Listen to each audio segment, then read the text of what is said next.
Good morning, students. Today we are going to discuss on normal labor. Normal labor. Now, what is labor? That is the process which is taking in the genital tract by which the fetus, amniotic fluid, placenta, membranes are separated and expelled from the uterus through the cervicovaginal canal. So, that process which is taking is called as labor, and when they are expelled out, that is called as delivery. Now, labor can be a normal labor, abnormal labor. Now, what is normal labor? Normal labor is also called as eutosia. Labor, we can say normal, it is basically a retrospective term. When the process of delivery has taken place and the mother and child are comfortable and it fulfills all these below written criteria, then only we can say that it was a normal labor. Now, the first criteria is that it should be occipito-anterior position, vertex anterior, means the occiput part should be facing anteriorly near pubic symphysis.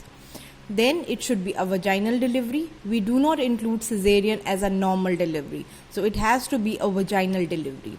It should be a term delivery, that is any time after 37 completed weeks is a term delivery.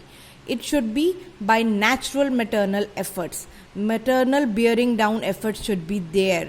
There should not be assisted with any kind of external instruments like forceps or vacuum. They should not be applied. The baby should be delivered by maternal own efforts, and there should not be any undue delay.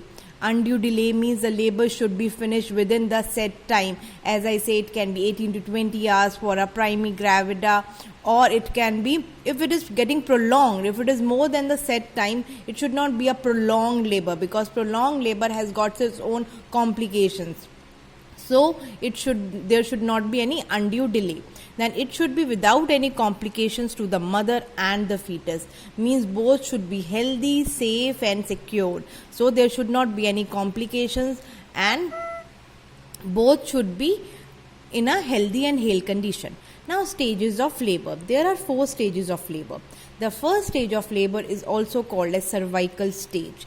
Though the changes are taking place, we can observe that per abdomen examination also we can find that there are contractions, the head is going down, the fetal heart is maintained at a good rate, but there are many changes which are taking place at the cervix. Mainly the cervical changes are taking place in the form of full dilatation and effacement. Means effacement and dilatation are the changes which are taking place at the level of cervix. Therefore, this stage is also called as cervical stage. So it starts with the onset of labor pains till full dilatation and full effacement of the cervix. In a primigravida, it lasts for about 10 to 18 hours, and in a multigravida, it lasts for about 6 to 10 hours. Second stage is after the cervix has fully dilated and fully effaced, now it is time for the delivery of the baby. So this time from full dilatation and effacement of cervix till the delivery of baby is called as the second stage of labor. This stage is also called as fetal stage. This stage plays a very important role when we are talking about the fetal prognosis, because fetal asphyxia and sudden stillbirths, that baby's heartbeat can deteriorate at this stage very rapidly. So we have to be very careful. So when baby is concerned, this stage is very important. This stage of labor is very important when we talk about the baby. It is a fetal stage from full dilatation and effacement to the delivery of baby.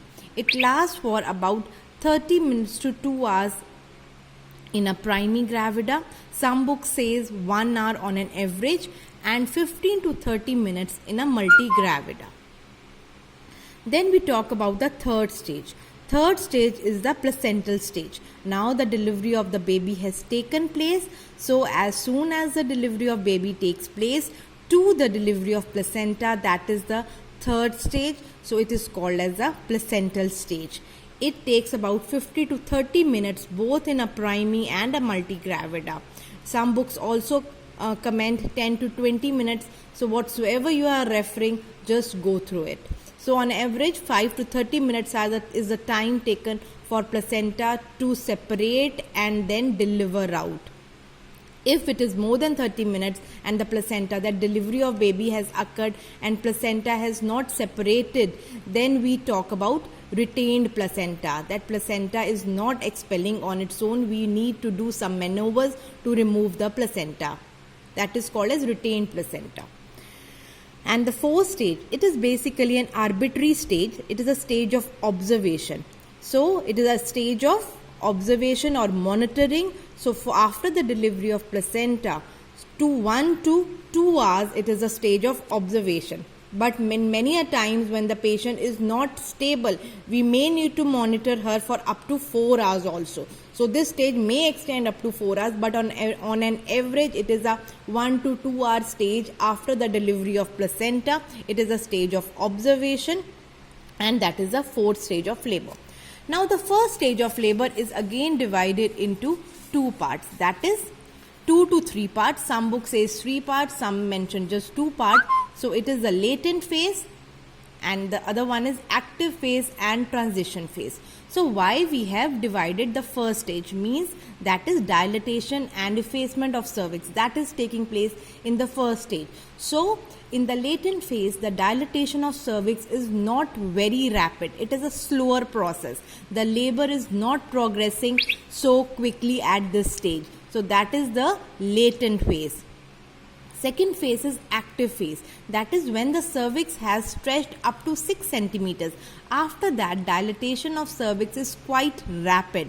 It will dilate at a rate of 1 to 1.5 centimeters per hour, and within about 3 to 4 hours, the patient should deliver after it has reached a stage of 6 centimeters. So there is rapid progression of labor after the patient has reached 6 centimeters. Therefore, this phase is called as active phase. Some have even divided another stage, that is transition phase. Means 6 to 8 centimeters is the active phase, and then 8 to 10 centimeters is a transition phase. So these were the stages of the first stage of labor, how it is divided. And full dilatation of cervix means 10 centimeter. Now when the patient is coming, I have told you that first stage, it starts from the onset of labor. So how are we going to know that the labor has started? So signs of onset of labor. So true labor pains.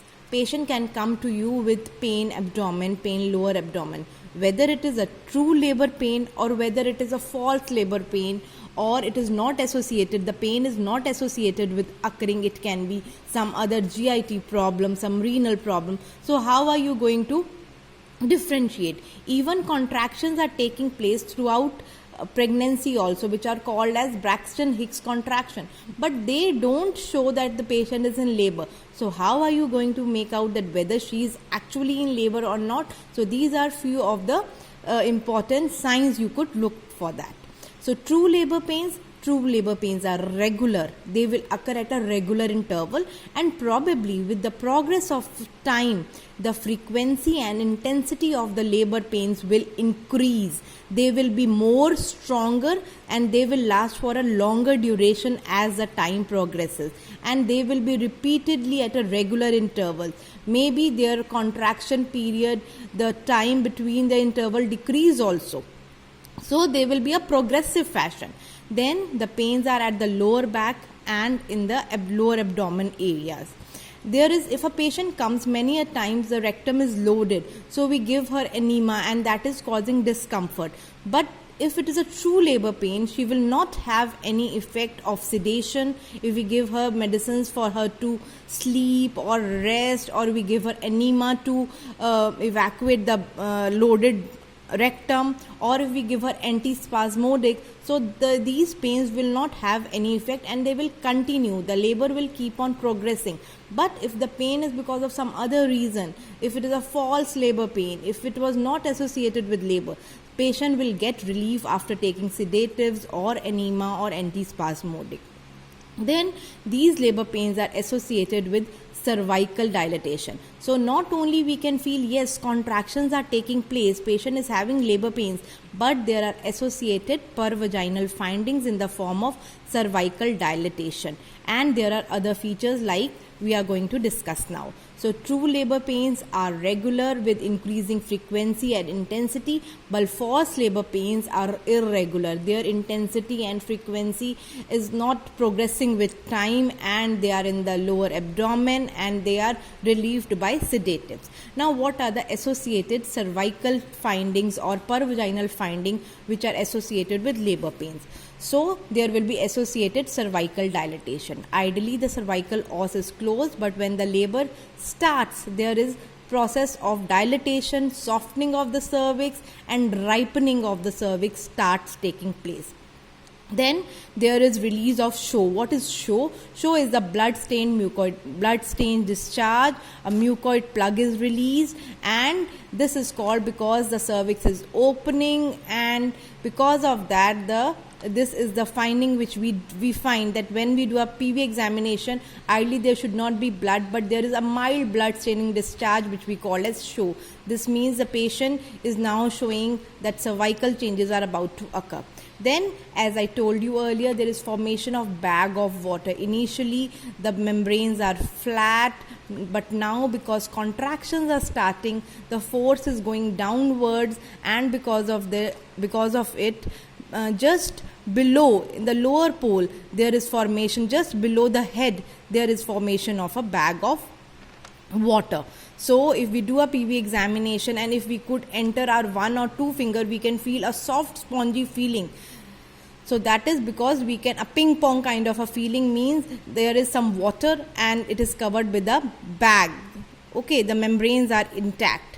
Then there are, on per abdomen examination, we are going to find a palpable uterine contractions. So these are the various signs that the patient is in labor now. Now, first stage of labor. Patient has management of first stage of labor. Patient has come to you on admission. What all are you going to see?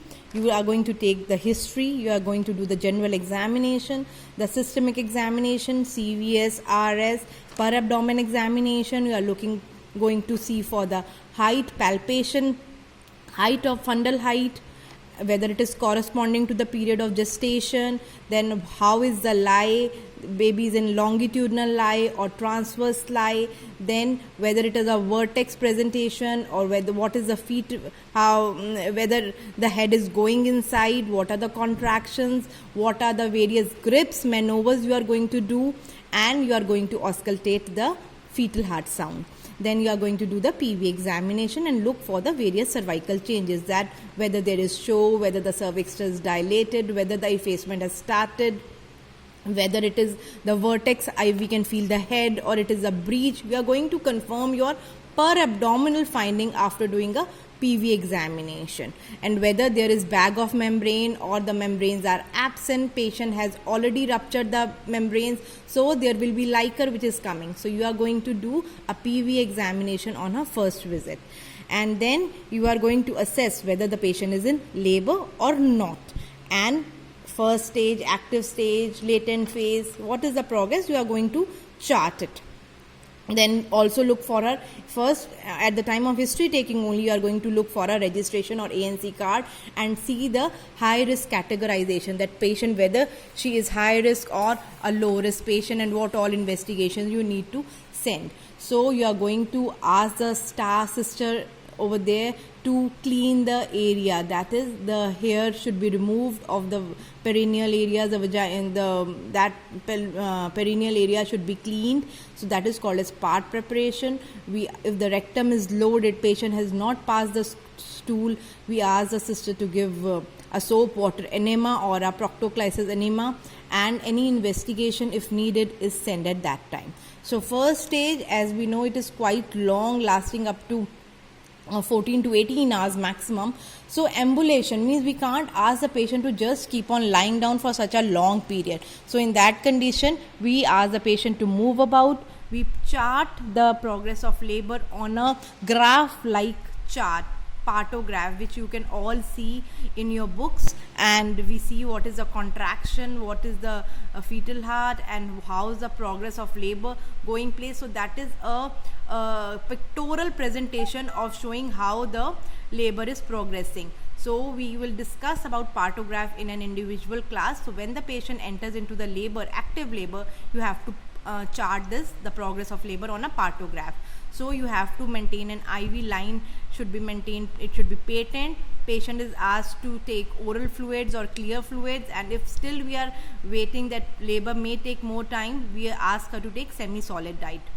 Patient is asked to pass bladder frequently, because if the bladder is full, there are chances that it may hamper the descent of the presenting part. The head may not go down, so the rectum and the bladder should be empty. So contractions, we look for the contractions. Initially the contractions, one contraction is occurring at 5 to 10 minutes and lasting for 30 to 40 seconds. But as the labor progresses, the duration of contraction means from 30 to 40 seconds, it increases up to 45 to 60 seconds, and each contraction is occurring at a rate of after every 3 to 5 minutes. So optimum contraction, what we want to achieve is that there should be at least 3 contractions in 10 minutes, each lasting for about 45 to 60 seconds. That is what is our aim, so that the labor can be augmented and it takes place, the delivery takes place at time. So what I was telling you about cervical dilatation. In cervical dilatation, there is finger concept. When the os is closed, when the cervix is closed, external os is closed, we cannot insert any finger. But when the labor is progressing, you can see in these 3 diagrams, what I wanted to show is that this is external os. You can see as the labor is progressing, as the dilatation is increasing, the thickness of the cervix is also becoming less. So that is the effacement. It is being taken up with the uterus. It is becoming thin. It is becoming ripe. So that is what we call it effacement. So initially it is totally closed, but you can see in the first figure I can insert my 1 finger. So 1 finger means arbitrarily 1 to 1.25 centimeter. So that is the dilatation of the cervix. Then if I say 2 finger or 2 finger loose, it comes out to be 2.5 to 3 centimeter dilatation. And if I say fully dilated, so that is about 10 centimeter. That is my maximum stretched index finger and my maximum stretched index finger and ring middle finger. So it is the index finger and the middle finger which is maximally stretched, and I can see yes, it is fully dilated cervix, and only I can feel the head. No cervical rim is there. It is only the head, and cervix has all gone up. So that is fully dilated, a 10 centimeter fully dilated cervix. Okay, so then FHS we auscultate every 15 minutes to 30 minutes in the first stage of labor, and as the contraction increases, we need to frequently auscultate the fetal heart sound. And so parabdominally, we are seeing the contractions, the fetal heart, the descent of the head, and by PV examination, which we usually repeat after 4 hours, or if there is excessive show, or there is excessive, or there is sudden release of or rupture of bag of membrane, there is sudden release of liquor. So at that time we do a PV examination, or as and when we feel that yes, the patient is bearing down, she might not deliver, to assess the status we do a PV examination. Okay, so we are going to continue with the second, third and fourth stage in the next video.